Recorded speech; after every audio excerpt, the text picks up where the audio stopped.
Amnesty International makes a good point about the perverse priorities of the American people when it comes, or I shouldn't say the people, because that's a different category, the American government who pretends to represent the American people, when it comes to the persecution and prosecution of Bradley Manning.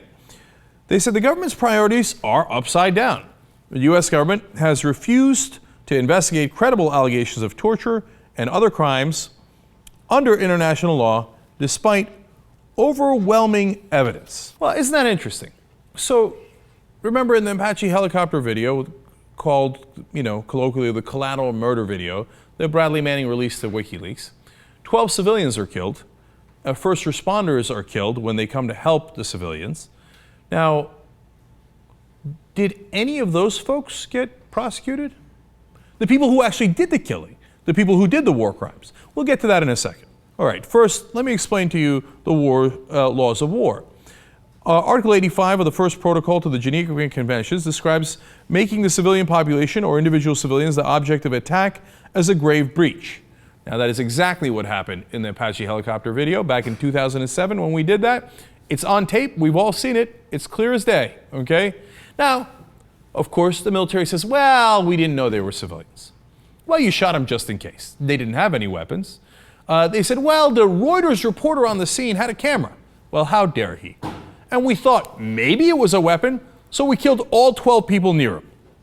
And him. Okay.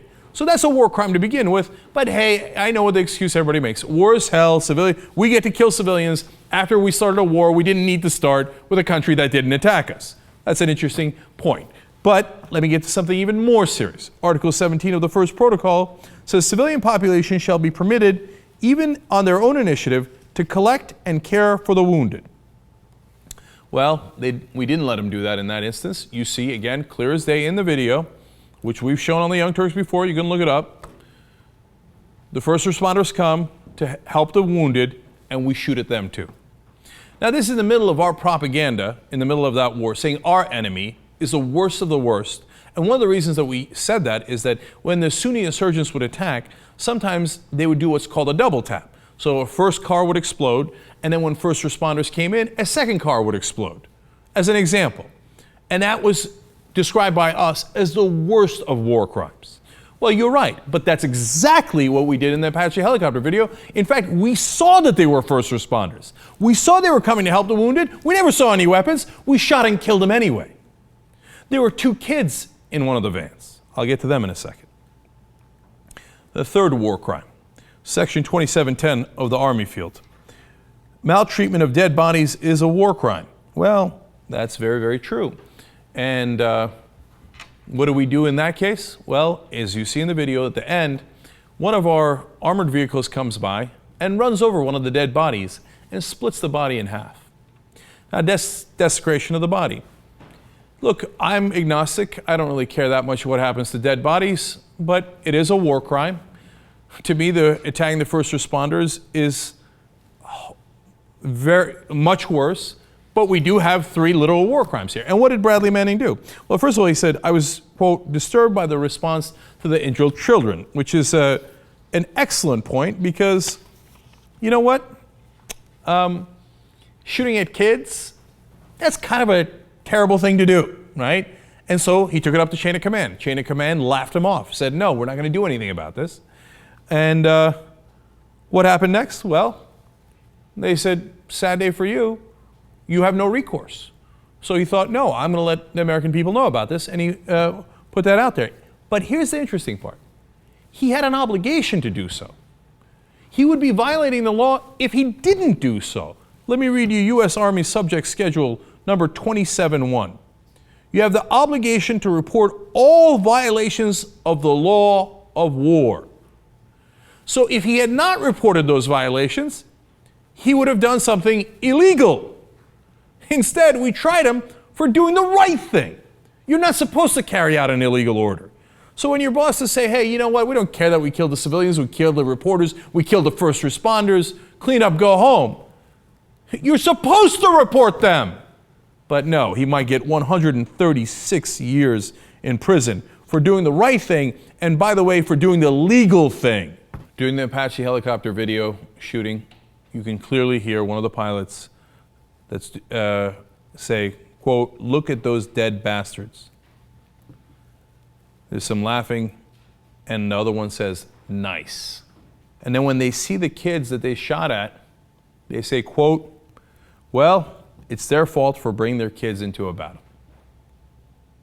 But it wasn't a battle. There were no guns. You shot them because I guess you wanted to shoot them. You had heard of a battle at some point, somewhere, and you brought a helicopter in the middle of 12 civilians and shot them all dead. And then you said, well, it's their fault for bringing their kids into the battle. Now, who's the immoral one? Who's taking the illegal action here? And then, just to be a little clearer, one of them chuckles and says, I think they just drove over a body.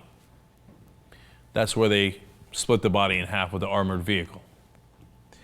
So, obviously, for those war crimes, the punishment must have been much greater than the one that Bradley Manning got. Must have been much more than 136 years that he faced. Quoting the New York Times here, no disciplinary action was taken. None. The people who did the war crimes, free to go. The person who reported the war crimes, enemy of the state, convicted on 19 out of 21 counts, including 5 counts of espionage. And the list goes on and on. You know, when Bob Woodward reveals top secret information that was far more classified than what Bradley Manning revealed, and Osama bin Laden even says, I read what Bob Woodward wrote. Oh my God, we gave it to the enemy. Bob Woodward's words went on the internet, and Al-Qaeda heard them. Literally, we know they said it. No action is taken because Bob Woodward is part of the power establishment. And he got leaked information that was beneficial to the Obama administration. And earlier than that, beneficial to the Bush administration. He's free to go.